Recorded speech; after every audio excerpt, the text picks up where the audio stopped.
Assalamualaikum warahmatullahi wabarakatuh. Nama saya Putri Puspitasari Ramadhani dari kelas 11 3D3 nomor absen 12. Di sini saya akan menjelaskan materi tentang mengevaluasi permasalahan jaringan nirkabel. Daftar isi.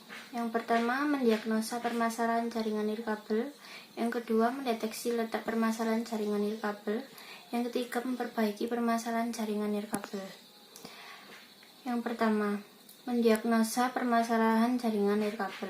Komputer yang terhubung jaringan luas seringkali mengalami gangguan maupun kerusakan baik dari sisi hardware atau software. Hal ini disebabkan oleh banyaknya pengguna frekuensi atau gelombang 2,4 MHz, gejala alam, dan komputer yang terhubung dalam sistem jaringan berbasis luas. Faktor-faktor yang menyebabkan terjadinya kerusakan yaitu A. Tegangan listrik yang dihasilkan tidak stabil, B. Mati atau tidak berfungsi komponen pada perangkat wireless, C. Gangguan perangkat software. Troubleshooting.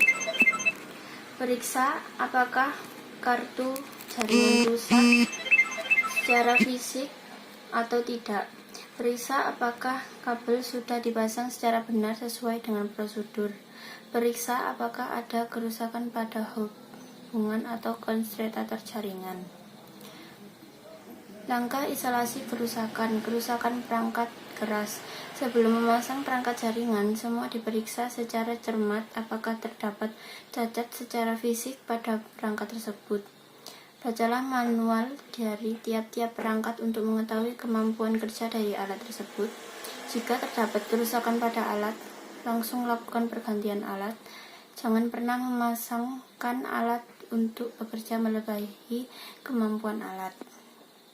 Yang kedua, mendeteksi letak permasalahan jaringan nirkabel. Yang pertama, jaringan lambat. Yang kedua, lupa password. Yang ketiga, lupa mengatur IP address. Yang keempat, lupa membayar tagihan bulanan. Yang kelima, wireless network adapter terdisabled. Yang ketiga, memperbaiki permasalahan jaringan nirkabel. Yang pertama, kerusakan pada kabel dan konektor jaringan. Kabel dan konektor merupakan media penghubung antara komputer dengan komputer lain atau dengan perangkat lain yang digunakan untuk membentuk jaringan. Kabel dan konektor untuk membuat jaringan LAN yang banyak digunakan ada 3 jenis, yaitu jenis kabel serat optik menggunakan konektor SD dan ST, jenis kabel UTP dengan konektor RJ45, jenis kabel koaksial dengan konektor BNC. Yang kedua, tidak bisa sharing data. Hal ini sering terjadi dikarenakan sharing pada komputer masih disable, jadi kita harus mengaktifkan terlebih dahulu.